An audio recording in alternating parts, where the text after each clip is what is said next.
Buenas tardes familia, vamos a empezar nuestro mensaje de mediodía y leemos el libro de Hechos, capítulo 17, del versículo 10 al versículo 15, uno de mis pasajes de Hechos muy favoritos. Dice, Pablo y Silas en Berea. Inmediatamente los hermanos enviaron de noche a Pablo y a Silas hasta Berea. Y ellos, habiendo llegado, entraron en la sinagoga de los judíos, y estos eran más nobles que los que estaban en Tesalónica, pues recibieron la palabra con toda solicitud, escudriñando cada día las escrituras para ver si estas cosas eran así.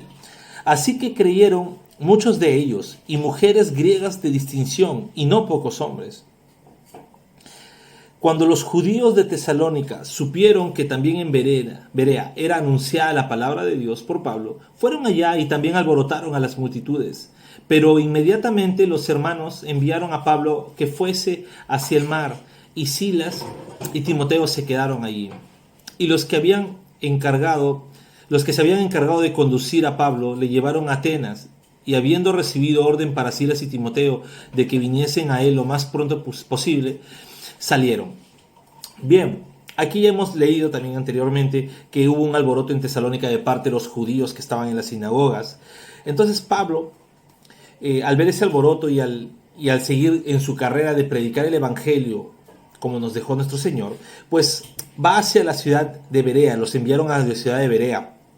Y estos llegaron nuevamente a las sinagogas a poder predicar el Evangelio, a poder compartir que ya se habían cumplido las cosas en Cristo. Pero estos judíos que estaban en Berea eran muy diferentes a los demás. ¿Por qué? Porque estos judíos no solamente escuchaban y reaccionaban, sino escuchaban y estudiaban la palabra. Y esta es la enseñanza que nos transmite ello. Nosotros debemos tener este mismo ímpetu, o como dirían algunos, este mismo espíritu beriano, en recibir la enseñanza o todo lo que escuchemos nosotros de la palabra de Dios, y ir a recurrir a la palabra, porque acá dice, ¿no? Cuando estos recibieron la palabra con toda solicitud, ¿no? Muy prestos con lo que predicaba Pablo, escudriñaban cada día las escrituras para ver si estas cosas eran así. Y nosotros debemos tener esa misma conducta.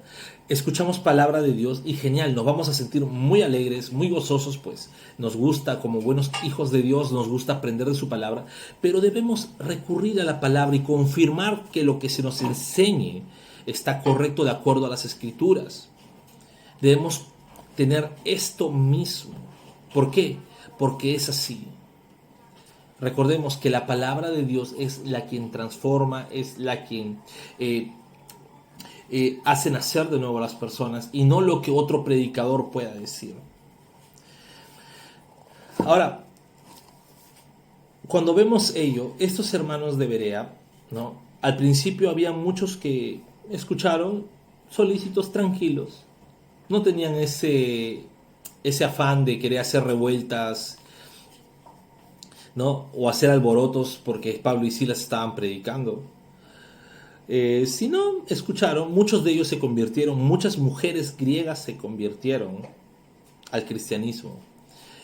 Y eso les llevó también a la piedad, porque cuando los de Tesalónica vinieron a hacer alboroto, ellos no dijeron, ¿sabes qué? Bueno, a la final ellos son mis hermanos, mi pueblo, son judíos, entonces vamos juntos a chancar a Pablo, a Silas y a Timoteo. No, sino dijeron, Pablo, Silas, Timoteo, vamos a ayudarles. A Pablo lo mandaron a Atenas, a Silas lo retuvieron un tiempo, a Silas y a Timoteo en la ciudad, hasta que Pablo solicitó que llegaran también ellos a Atenas.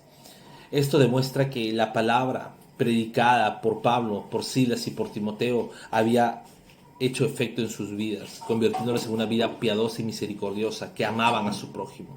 Y esto debemos tener en cuenta.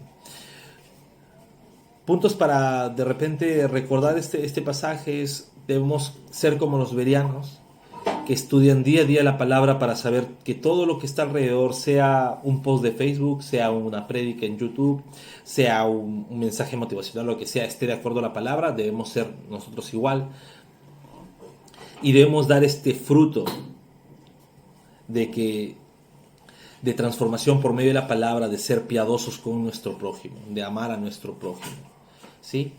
Y un tercer punto que podríamos recurrir es este ímpetu de Pablo y Silas a nunca dejar de compartir el Evangelio. A pesar de las dificultades, a pesar de los problemas, ellos siempre estaban dispuestos a compartir el Evangelio a la ciudad que llegara. Muy bien, familia, esto fue el mensaje de mediodía. Dios los siga bendiciendo.